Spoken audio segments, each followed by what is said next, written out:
Masechet Yoma Daf Yud Tet, on commence au premier mot de la page. La Gemara se rapporte ici sur ce qu'on a vu dans la Mishnah, que le Kohen Gadol, on l'a amené pendant les 7 jours à la pièce de Bet Avtinas. Dans cette pièce-là, il venait tous les 7 jours, la Gemara m'expliquait pour faire quoi il allait là-bas. Donc Tana, on voit dans une braïta, les Lomdo Chafina. On l'amène à Bet Avtinas pour qu'on lui apprenne là-bas de quelle manière il doit faire la avoda d'Ektoret de Kippour, comment il remplit ses mains d'Ektoret et qu'il les fait passer de la louche dans laquelle se trouve l'Ektoret à ses mains. C'était une avoda spéciale et difficile que le Kohen Gadol devait apprendre et s'entraîner et connaître bien pour pouvoir la faire normalement à Kippour. Donc il allait tous les 7 jours à Bet Avtinas, là-bas où se trouvait l'Ektoret, on préparait là-bas l'Ektoret, et lui, en voyant l'Ektoret, on lui apprenait comment faire. Amar Afapa, j'étais les charot le Kohen Gadol. Le Kohen Gadol avait 2 pièces. Achad Lishkat Paredrin, une pièce, c'est la fameuse Lishkat Paredrin dont on a parlé jusqu'à présent, où habitait le Kohen Gadol tous les 7 jours. Ve'achad Lishkat Bet Avtinas, et la pièce de Bet Avtinas où il voyait l'Ektoret. Achad Batzapon, ve'achad Badarom, une au nord de la Hazara. La Hazara, c'est la grande cour devant le Bet Amikdash. Donc il y avait une pièce au nord de la Hazara, ve'achad Badarom et une au sud. Achad Batzafon, dont c'est qu'il y en avait une au nord, d'Etnan, car on a une Mishnah dans Masechet Midot, qui dit, Shesh le Shachot Ayou Ba'Hazara. Il y avait 6 pièces dans la Hazara. Gimel Batzafon et Gimel Badarom, 3 au nord, 3 au sud. Chez Badarom, les pièces du sud, Lishkat HaMelach, la pièce du sel, Lishkat HaParva, la pièce des pots, Lishkat HaMadichin, la pièce où on lavait. La Mishnah s'explique. Lishkat HaMelach, Shesham Ayou Notnin Melach le Korban. Dans la pièce du sel, il y avait là-bas des quantités de sel qui étaient utilisées pour les korbanot, parce que la Torah nous dit Al-Kol Korban Chat Akriv Melach. Sur tous tes sacrifices, tu dois ajouter du sel, qui est sacrifié au Mizbeach en même temps que le korban. Et donc il y avait une pièce réservée, une pièce dans le Beth Amikdash, dans laquelle se trouvait tout ce sel-là. Lishkat HaParva, la pièce des pots, Shesham Ayu Molchin Orot HaKodashim. Là-bas, on salait, on travaillait les pots des korbanot.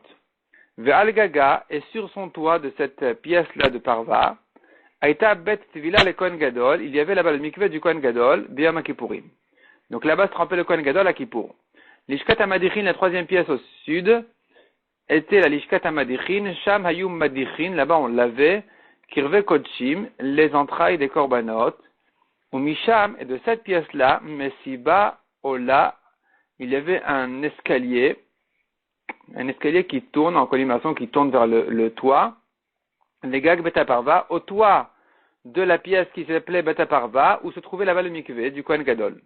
Donc, pour monter là-bas, il fallait rentrer par la Lishkat HaMadichin, là-bas, il y avait les escaliers qui tournaient, qui montaient jusque là-bas. Gimel Shebatzafon, les 3 pièces au nord, Lishkat HaEtz, Lishkat HaGola, Lishkat HaGazit. Et la Mishnah s'explique. Lishkat HaEtz, la pièce du bois, Amar Rabbi Eliezer ben Yaakov, Shachachti Ma'ita Meshameshet, Rabbi Eliezer ben Yaakov a dit, j'ai oublié à quoi elle servait.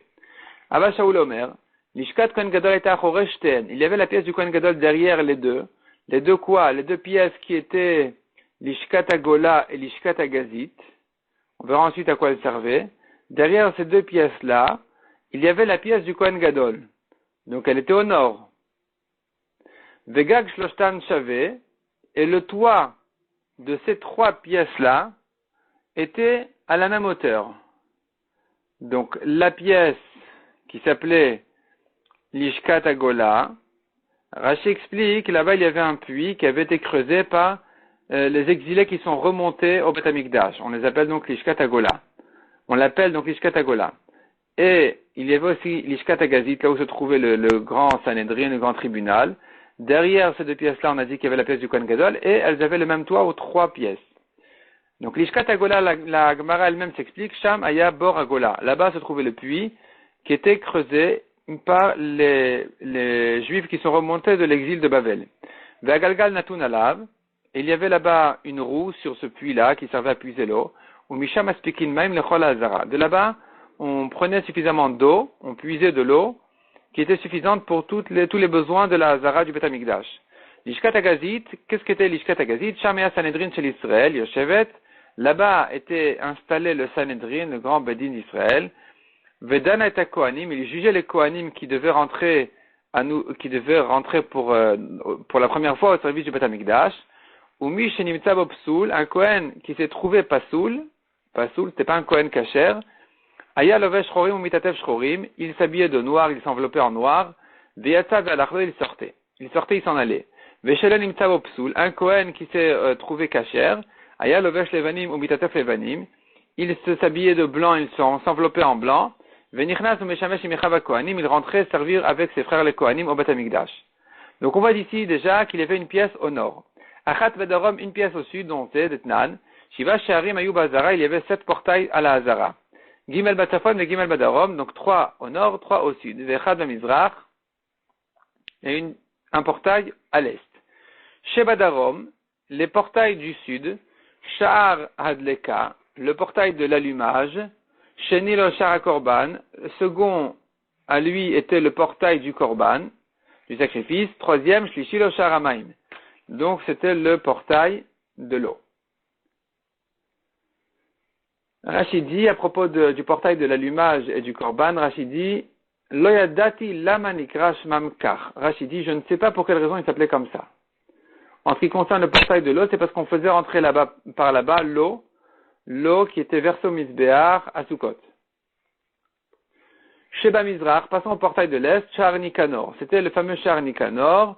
On verra dans la suite de la Masechet ici quelle était toute l'histoire du Shar Nikanor. Ushtel Shachot Ayusham, il y avait 2 pièces à côté de ce portail-là.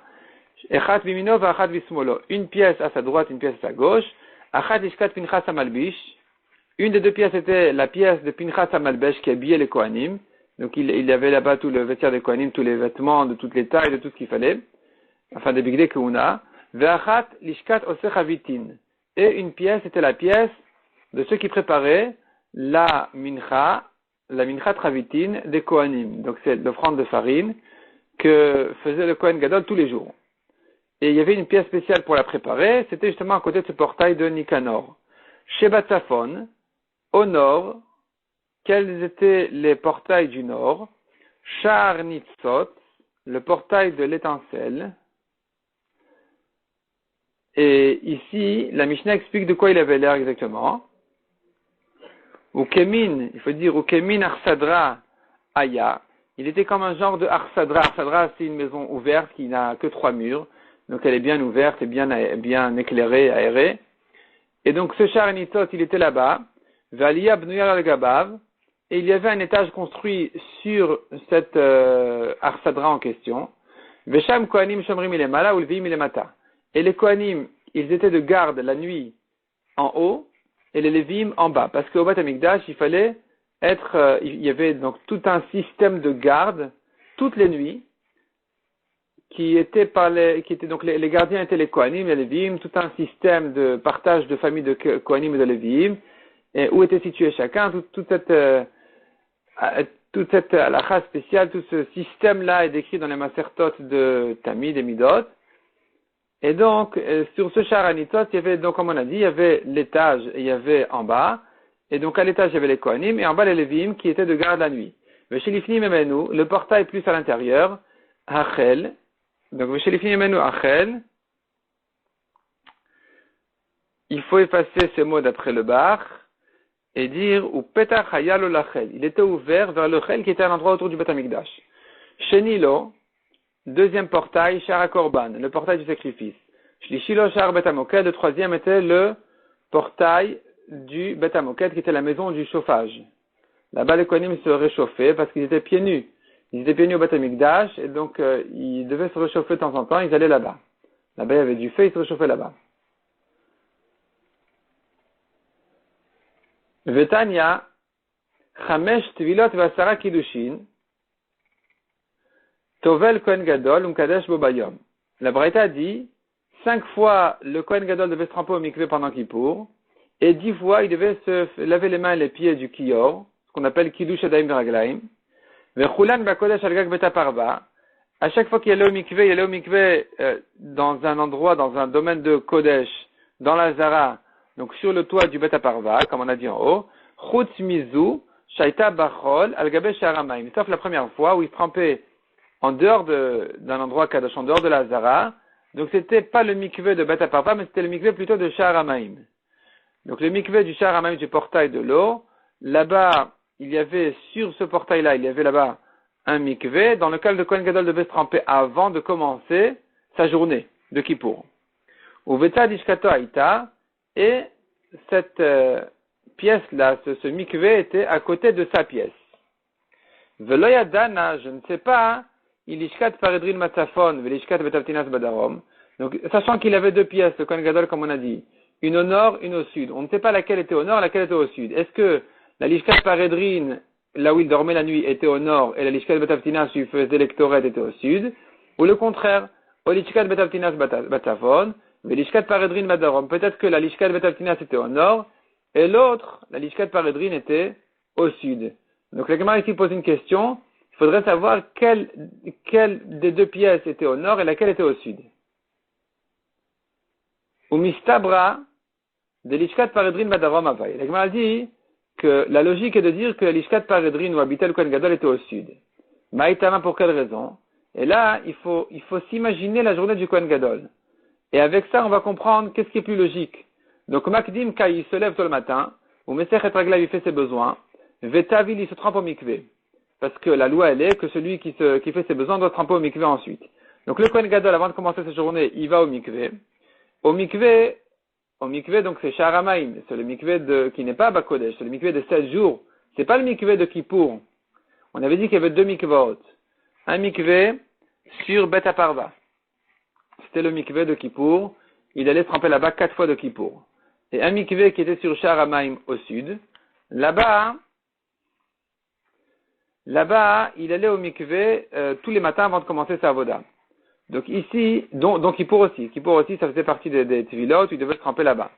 Donc, le matin en général, de ces 7 jours, il se levait de sa pièce, dans sa pièce à l'Ishkat Paredrin. Il devait aller au mikveh, donc il allait à côté, toujours sur le sud. Ve'azil et Tzafon, et ensuite il traversait la Zara pour arriver à la pièce de Bet Avtinas au nord. Vegama Chafina. Et il apprend là-bas la Chafina, donc comment on remplit ses mains avec l'Ektoret, comment on fait la avoda d'Ektoret. Donc c'est une avoda très difficile, très spéciale, il fallait savoir la faire, et on verra dans les prakim suivants quelles étaient exactement les difficultés techniques de la faire. En tout cas, le Kohen Gadol devait donc traverser la Zara pour arriver en face à la Lishkat Bet Avtinas. Là-bas, il se préparait à la Chafina, donc la avoda d'Ektoret. Et ensuite, il rentre dans le Bet HaMikdash pour faire la avoda toute la journée. On parle toujours des 7 jours d'avant Kippour. Les bas des pania, et au soir, avant la nuit, madouale, on asperge sur lui de la vache rousse, pour le purifier, comme on a dit que tous les 7 jours, il faut le purifier, asperger sur lui de la vache rousse, mais on a dit qu'il y a un petit problème, c'est que ça le rend tamé. Et donc, Ve'adar Azil et Darom Vetavil, il va ensuite au sud, il revient au sud, pour se tremper là-bas au mikveh, Venayach, il va dormir toujours au sud à l'Ishkat Paredrin. Donc c'est logique. C'est normal, c'est un système normal de programme de journée. Dei Amra l'Ishkat Paredrin Matsafon. Mais si tu veux dire, imaginons que sa l'Ishkat Paredrin, sa maison, sa pièce où il dormait était au nord, on aura un problème. Makdim Kayo Mesech Haglav. Il se lève tout le matin, il fait ses besoins, il doit aller au mikveh. Donc il n'a pas le droit de rentrer dans la Zara, il doit faire le tour, Ve'azil et Darom. Et il va au sud. Ve'tabil, il se trempe là-bas. Ve'gama Chafina, et il apprend la Chafina qui est toujours au sud. C'est-à-dire, si on suppose que l'Ishkat Paredrin était au nord, donc il se trouve que l'Ishkat Bet Avtinas était au sud. Donc il doit traverser maintenant pour arriver au sud. Ve'atel Bet HaMikdash, ve'avid avoda kule yoma. Et il rentre au Bet HaMikdash travailler toute la journée. Léa Depania Madouale, au soir on asperge sur lui Ve'adar Azil et Darom. Et il retourne au sud pour se tremper. Ve'tavil, il se trempe. Ou Ben Me'adar Mezal et Tzafon. Et il doit ensuite retraverser toute la Zara pour rentrer chez lui au nord. Donc dans la Lishkat Paredrin qui était au nord. Au Minach et qu'il dorme. Donc pour faire quoi pourquoi on doit le faire traverser comme ça, le retour sans arrêt? Au Mitarach Matrichin Anekuleai, est-ce qu'on le fatigue tellement? Pourquoi le fatiguer autant? C'est pas logique. Il serait plus logique de supposer que sa maison, sa Lishkat Paredrin était à côté du mikveh, de manière à ce qu'en début de journée, il aille directement au mikveh et ensuite il traverse pour faire l'Ektoret et il rentre au Beth Amikdash. En fin de journée, il revient au même endroit, il se trempe et il va directement chez lui, toujours au sud. Tandis que si on dit que le mikvé était loin de sa maison, de l'Ishkat Paredrin, si on dit que le mikvé on sait qu'il était au sud. Si on dit que l'Ishkat Paredrin était au nord, il se trouve que le matin il doit traverser jusque là-bas pour aller au mikvé, disons que ça va encore. Mais au soir, il termine sa journée, il va se tremper au sud et il retourne au nord. Pour faire quoi tout ça? Donc c'est pas logique. Il serait plus logique de dire que l'Ishkat Paredrin était au sud à côté du mikvé. La Gemara dit, Alamalo, pourquoi pas? Pourquoi ne pas le fatiguer davantage? Ça serait très bien justement de le fatiguer davantage. Deit Tzduki ou l'ifroche, que si c'est un Tzduki, il va voir que la avoda, selon les Chachamim, on lui exige beaucoup, et c'est difficile, c'est compliqué. Il va dire, bon, c'est pas pour moi, et donc il va s'écarter. Il va pas se proposer au service du Kohen Gadol. Inami, ou bien d'ailleurs aussi, autre raison, de le fatiguer, pour ne pas qu'il ait de l'orgueil de son poste important. Car si tu ne penses pas comme ça, si tu penses qu'on cherche à lui faciliter la vie, on devrait lui faire les deux pièces une à côté de l'autre. Et l'ishkat betavtinas, et l'ishkat paredrin, tout ça au sud à côté du mikvé, de manière à ce que tout se fasse facilement. Inamitis gelebechada, ou bien on se suffirait d'une seule. Donc, justement, on voit ici clairement qu'on avait un intérêt de lui compliquer la vie un petit peu, de le fatiguer. Et donc, on a perdu notre preuve on voulait dire que la Lishkat Paredrin était au sud, à côté du mikvé. On a perdu la preuve, donc l'Agma reste avec le sujet un peu ouvert. Quelle pièce était au nord et quelle pièce était au sud? L'Agma continue la suite de la Mishnah, on a vu, Vamro lo ishi Kohen Gadol vechule, on disait au Kohen Gadol. Donc, dans la Mishnah, on avait dit que quand le Kohen Gadol il arrivait à l'Ishkat Betavtinas, les shluchim du Beddin, donc les anciens du Beddin lui disaient, tu es notre shaliach, tu es notre envoyé pour le service de Kippour, et nous sommes les envoyés du Beddin, et on te fait jurer que tu fasses avoda correctement. La Gemara avait prouvé d'ici. Lema tevet yuvta de Ravuna bered Rav Yoshua. Disons qu'il a dit une objection contre Ravuna bered Rav Yoshua. D'Amar Ravuna bered Rav Yoshua, donc il a dit, Hanekan et les Kohanim, ces Kohanim là, shluchet de Rachman al-Ninu, ils sont les envoyés d'Hachem. Deyamrat shluchet d'Idaninu, car si tu penses qu'ils sont nos envoyés à nous, s'ils font la voda, la question en fait ici elle est à savoir, pour qui ils font la voda? Est-ce qu'ils sont considérés comme nos envoyés qui font à notre place la voda? Dans ce cas-là, quelqu'un qui a juré de ne pas profiter de son ami, le Kohen ne pourra pas faire la voda pour lui. Ou bien on dit non, les Kohanim ne sont pas les envoyés d'Israël, ils sont les envoyés d'Hachem. Et Ravuna il dit que les Kohanim sont les envoyés d'Hachem et pas nos envoyés à nous. Pourquoi? On tourne la page. Parce que mi'ikamide de anan lomatina lemevad, y a-t-il une chose que nous ne pouvons pas faire, ou shlochedidan matsuavde, et que nos envoyés peuvent lui faire, c'est pas possible. Donc certainement ils sont les envoyés d'Hachem. Or ici on a dit que quand ils le font jurer, le Bedin font jurer le Kohen Gadol, ils lui disent, tu es notre envoyé. Comment est-ce qu'il est leur shaliach? Il n'est pas leur shaliach. Selon Ravuna, on a dit qu'il est le shaliach d'Hachem. Répond la Gemara, Achike Amre. Achike Amre, voici ce qu'ils lui disent. Mashbin anu alech al da'atenu val da'at Bedin. On te fait jurer sur notre intention et sur l'intention du Bedin. C'est-à-dire, tu es le shaliach d'Hachem, c'est vrai. C'est pas que tu es notre shaliach pour la shvoua. Le serment, la shvoua, pour la avoda. Au contraire. C'est pas que tu es notre envoyé pour la avoda. Pour la avoda, tu es l'envoyé d'Hachem, c'est vrai. Mais pour la shvoua, le serment se fait sur notre intention et l'intention du Bedin. C'est-à-dire que quand tu fais jurer que tu fasses la avoda comme les Chachamim, lui il pourrait se dire oui, à mes yeux, les Chachamim c'est les Tzdukim. Ou bien toutes sortes de changements et d'idées comme ça qui va se faire, et avec ça il va se permettre de jurer n'importe quoi. Et donc c'est pour ça qu'on lui dit non, tu jures sur notre intention. Nous, ce que nous on a l'intention de te faire jurer, c'est ça ce que tu jures. Ou Poresh ou Boché, Ben Porchin ou Bochin Vechule. On a vu dans la Mishnah, lui, il s'en va en pleurant, et eux, ils s'en vont en pleurant. Ou Poresh ou Boché, Shechashdu Tzduki. La Gemara explique, lui, il s'en va en pleurant parce qu'on l'a soupçonné d'être un Tzduki. Ben Porchin ou Bochin, et eux, ils s'en vont en pleurant. D'Amar Rabbi Shua ben Levi, Kol HaChoshet V'Ksherim Loke Begufo. Parce que Rabbi Shua ben Levi a dit, celui qui soupçonne un kasher pour rien, il a soupçonné pour rien, il sera frappé. Son corps sera touché d'un loquet de gouffo. son corps sera blessé. Et donc ici, en jurant le Kohen Gadol, on prend un risque de soupçonner un kasher. Et donc, ils avaient l'habitude qu'il s'en allait de là-bas en pleurant. Mais c'est quoi cette grande angoisse autour du Tzduki? On craignait que le Kohen Gadol prépare les ktoret, les mette sur les braises à l'extérieur et qu'il rentre à l'intérieur avec les braises, avec les ktoret dessus déjà. Comme ce que les Tzdukin ont l'habitude de faire. Les Tzdukin qui suivent les psukim à la lettre et qui ne font pas confiance aux Chachamim avec les drachot qu'ils ont sur les psukim, ils disent, comme on verra tout de suite, la Torah dit de rentrer avec Be'anan et la Kaporet, avec le nuage. Donc ils disent, ouais, ça c'est la fumée. Il faut rentrer avec la fumée. Donc la fumée, ça veut dire qu'il faut préparer les ktoret sur les braises avant de rentrer déjà. Et donc on craint que le Kohen Gadol fasse sa avoda de cette manière-là, alors que c'est faux. Il faut rentrer avec les braises à la main droite et les ktoret à la main gauche. Et quand il est à l'intérieur, c'est là qu'il va verser les ktoret sur les braises. Et donc on a peur que le Kohen Gadol, il fasse là-bas ce qu'il veut parce que personne ne le surveille. C'est pour ça qu'on doit le faire jurer avant.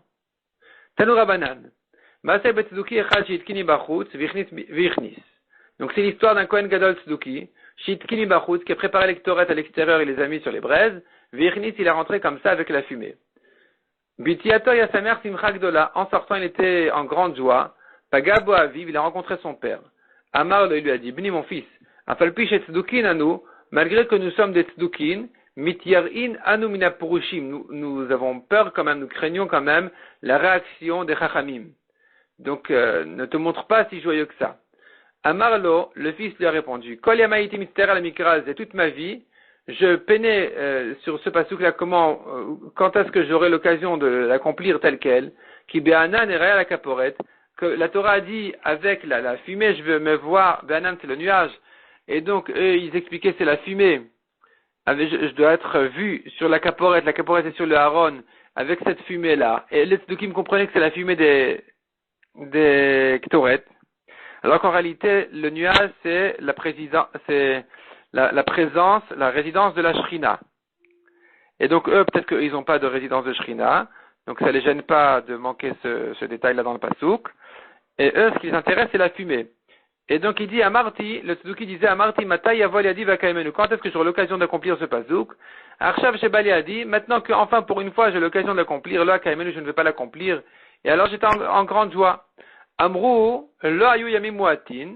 On raconte ne sont pas passés peu de jours, Ad Shemet, Veutal Be'ashpa, que ce Kohen Gadol est mort, il était jeté Be'ashpa dans les poubelles, Vayut Tolain Yotzin Mechotmo, et les vers sortaient de son nez.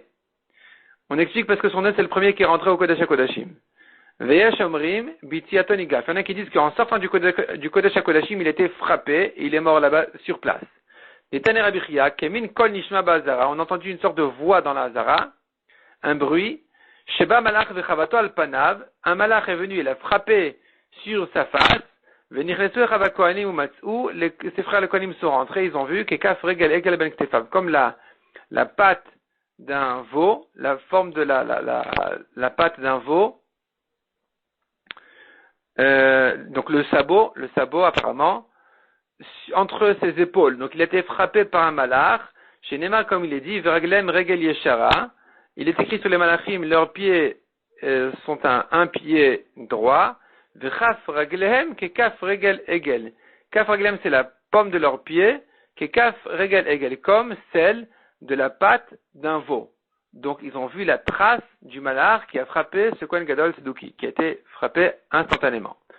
Amar Rabbi Zcharia ben Kvutal v'chule. On a vu dans la Mishnah que pour retenir le Kohen Gadol réveillé toute la nuit, on lisait devant lui des psukim s'il n'était pas à un niveau de Torah, où il pouvait dire des drachot, etc. Donc on lisait devant lui des psukim, et Zcharia ben Kvutal disait, plusieurs fois j'ai lu devant lui le livre de Daniel. Matnile Rav Chanan bar Rava, le Chia bar Rav, Kamed Rav.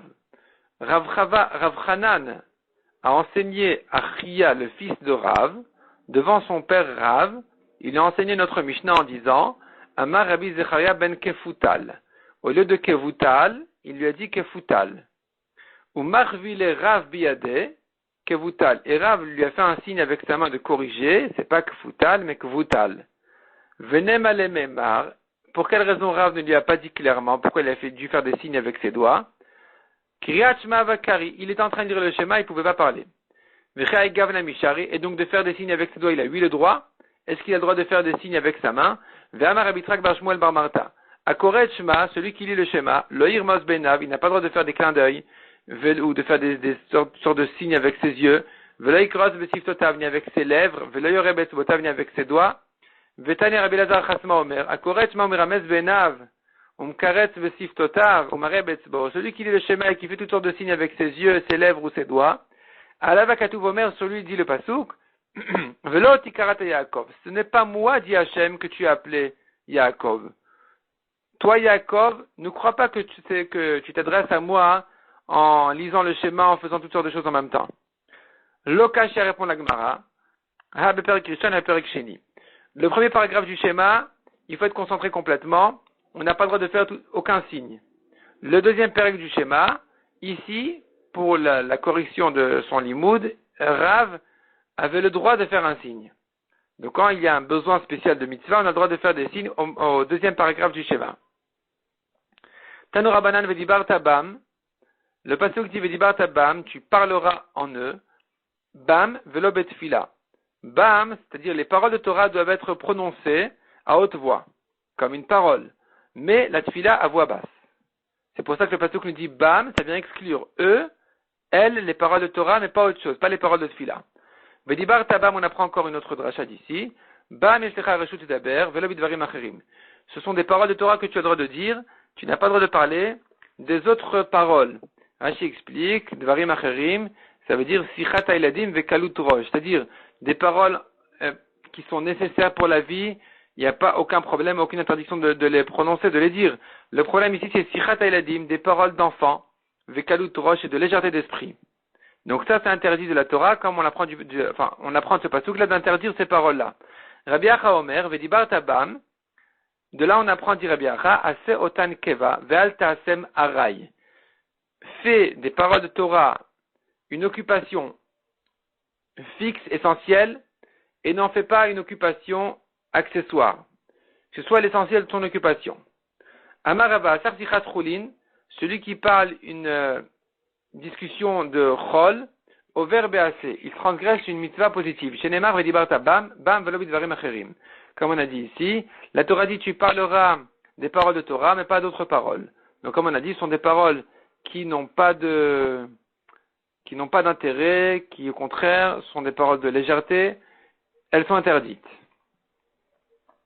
Ravacha bar Yaakov Amar, au verbe lav, il transgresse même une mitzvah négative, chez Neymar, comme il est dit dans Kohelet, kol advarim yegeim, lo yuchali shedaber. Toutes les paroles sont fatiguées, yegeim, fatiguées, fatigantes. Lo yuchal ish ledaber. Un homme ne peut pas parler. Donc, on voit d'ici que les paroles comme ça qui n'ont pas vraiment d'intérêt, elles sont interdites même par une mitzvah négative qui dit Lo yuchal ish ledaber. Un homme ne peut pas parler. Mishnah suivante. Bikash litnamnem. Si le Kohen Gadol commence à somnoler, il veut comme ça, quand il commence à s'endormir, il veut somnoler. Pirei keuna, les jeunes des Kohanim, makin lefanav be'etzbat tzrada. Il frappe devant lui avec l'index. Il faut un bruit spécial, en claquant comme ça des doigts, pour le réveiller. Ve'omrim lo, ils lui disent, Ishi Kohen Gadol, mon maître, le Kohen Gadol, Amod, lève-toi, ve'afeg, et fais passer le sommeil de tes yeux, en faisant des exercices intéressants, achat à la rizpa, en faisant par terre un exercice intéressant. Achat, une chose spéciale, à la rizpa par terre. Ou par terre parce qu'en fait, apparemment, il devait être assis, et donc il avait peut-être les pieds qui ne touchaient pas le sol, et donc justement on faisait de sorte à ce que ses pieds soient par terre pour le refroidir les pieds pour qu'il se réveille. Ou masiki noto chagiaz manashrita, on l'occupe jusqu'à l'heure de la shrita. Donc on a vu dans les Mishnah précédentes que le Kohen Gadol ne peut pas dormir la nuit de Kippour, on craint qu'il ait une touma, qu'il ait un écoulement impur, donc on fait attention de le réveiller comme on a dit ici. Maït tzrada, que veut dire tzrada? On a dit etzba tzrada. Elle explique la Gemara, le mot tzrada veut dire Amar Avuda tsarta deda. Tsarta c'est le voisin, deda, de celle-là. Maïhi, de quel il s'agit, de quel doigt il s'agit? Goudal, le pouce. Donc le voisin du pouce c'est l'index, et donc il claque avec ses doigts en faisant un grand bruit pour réveiller le Kohen Gadol. Marve Ravuna. Ravuna a claqué ses doigts de cette manière-là. Ve'az al-kala bechul berav. Et le bruit que ça a fait a été entendu dans tout le Beth Midrash. Ve'omrim le ishi Kohen Gadol. On lui disait, mon maître le Kohen Gadol, hafeg, achat al aritva vechule. Fais passer le sommeil de tes yeux en faisant un exercice spécial par terre. Amar Avitzrak explique la Gemara, al-Khadat, une chose spéciale. Maïhi, et Khadat c'est une nouveauté, comme Khadash. Maïhi, de quoi il s'agit? Amrile lui disent les Kohanim, Achve Kida, montre-nous Kida. Kida, Rashi explique, Kida c'est une manière de se prosterner, une manière spéciale de se prosterner. Comment il fait? Noetz, Rashi dit Noetz Goudalav Baaret, il plante ses pouces, il appuie ses pouces par terre. Veshoche, et il se baisse, Venoshek et Aritzpa, et il embrasse le sol, Veomed, et il se relève. Donc c'est un exercice difficile, et avec ça on réveille le Kohen Gadol en lui disant de le faire. On l'occupe jusqu'à l'heure de la Shrita, Tana.